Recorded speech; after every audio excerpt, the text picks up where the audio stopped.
Assalamualaikum warahmatullahi wabarakatuh.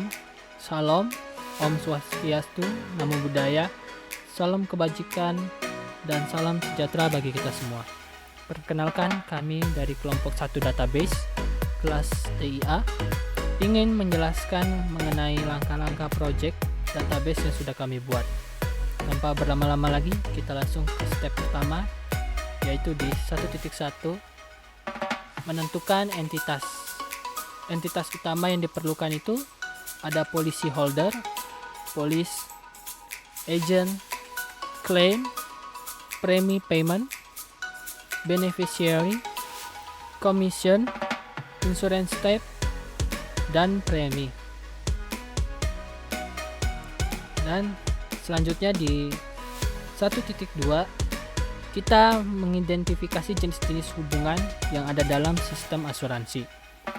Hubungan-hubungan ini mencerminkan koneksi antara entitas-entitas yang terlibat dalam proses asuransi. Berikut adalah penjelasan lebih lanjut tentang setiap jenis hubungannya. Yang pertama ada policy holder and insured.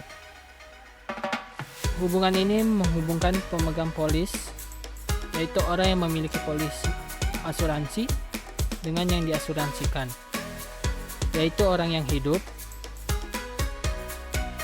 properti atau kesehatannya diasuransikan. Pemegang polis biasanya adalah orang yang membayar premi dan memiliki hak untuk mengelola polis. Yang kedua ada beneficiary, yaitu hubungan ini menghubungkan penerima manfaat, yaitu orang yang akan menerima manfaat dari polis asuransi dengan yang diasuransikan. Penerima manfaat ditunjuk oleh pemegang polis dan akan menerima manfaat jika terjadi klaim asuransi. Dan yang ketiga, insurance company and policy holder. Hubungan ini menghubungkan perusahaan asuransi, yaitu entitas yang menyediakan perlindungan asuransi, dengan pemegang polis. Perusahaan asuransi adalah pihak yang bertanggung jawab untuk memberikan manfaat asuransi sesuai dengan ketentuan polis. Yang keempat, premium payment and coverage. Hubungan ini menghubungkan pembayaran premi yang dilakukan oleh pemegang polis dengan cakupan perlindungan yang diberikan oleh polis asuransi. Pembayaran premi adalah kontribusi finansial yang harus dibayarkan oleh pemegang polis untuk memperoleh perlindungan asuransi. Claims proses. Hubungan ini mencerminkan proses klaim asuransi yang melibatkan interaksi antara pemegang polis, perusahaan asuransi, dan pihak lain yang terlibat. Proses klaim meliputi pengajuan klaim, penilaian klaim, dan pembayaran klaim jika klaim dinyatakan valid. Selanjutnya di 1.3 kita mengidentifikasi atribut-atribut yang terkait dengan entitas atau jenis hubungan yang telah diidentifikasi sebelumnya. Atribut-atribut ini memberikan informasi lebih lanjut tentang entitas atau hubungan tersebut. Selanjutnya ada di 1.4 kita menentukan domain atribut-atribut yang terkait dengan entitas atau jenis hubungan yang telah diidentifikasi sebelumnya. Domain atribut adalah kisaran nilai yang dapat diambil oleh atribut tersebut.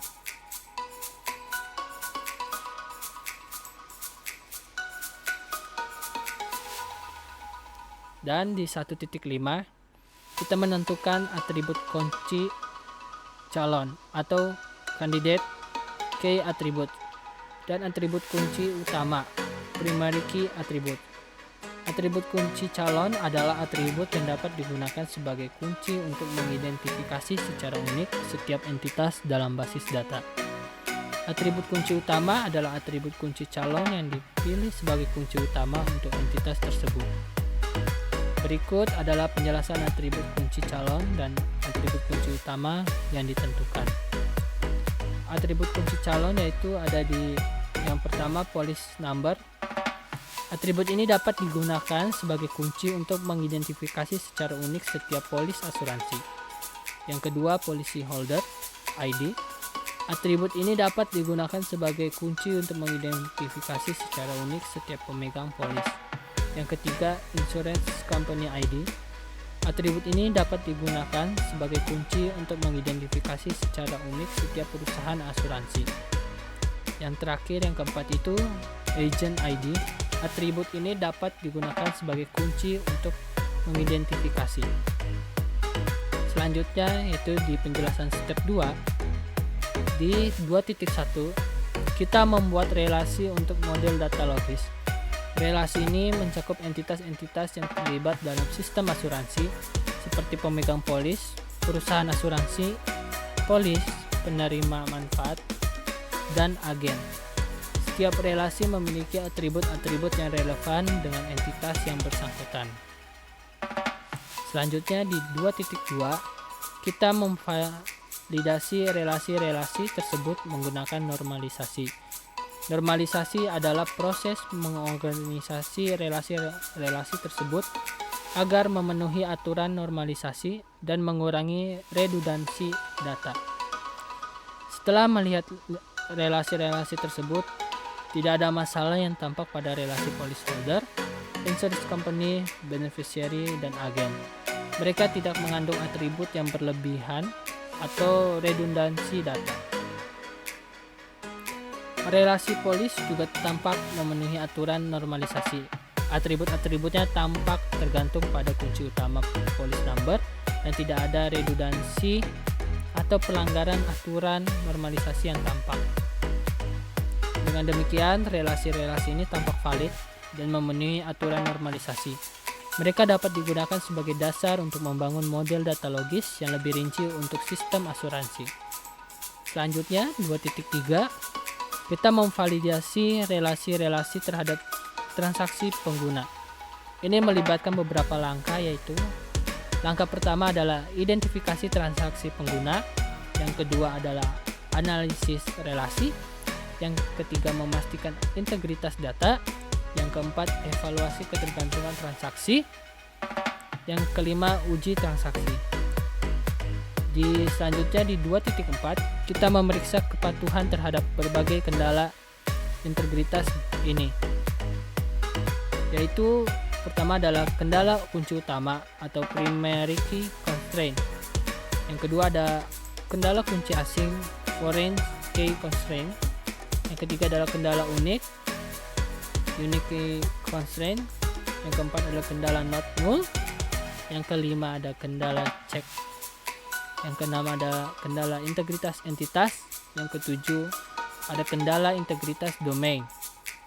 Dengan memeriksa kendala-kendala ini, kita dapat memastikan bahwa data dalam relasi memenuhi aturan integritas dan konsisten dengan desain yang diinginkan. Yang ketiga itu ada penjelasan step 3. Script SQL yang digunakan untuk membuat skema dan tabel-tabel dalam sistem manajemen basis data. Pertama, script menghapus tabel-tabel yang mungkin sudah ada sebelumnya dengan menggunakan perintah drop table. Setelah itu, script membuat tabel-tabel baru dengan menggunakan perintah create table. Tabel-tabel yang dibuat antara lain adalah yang pertama, tabel insurance type, yang kedua ada tabel postcode, yang ketiga ada table agent. Setiap table juga memiliki constraint untuk memastikan integritas data. Misalnya primary key digunakan untuk memastikan bahwa setiap baris dalam tabel memiliki nilai yang unik untuk kolom yang ditentukan. Not null digunakan untuk memastikan bahwa kolom tidak boleh kosong. Dengan menggunakan script SQL ini, skema dan tabel-tabel yang diperlukan dalam sistem manajemen basis data dapat dibuat dengan mudah. Itu saja presentasi dari kami. Kami kelompok 1 database ingin menyampaikan terima kasih atas atensi teman-teman dan Bapak Ibu selama kami presentasi. Semoga materi ini bisa berguna bagi kita semua.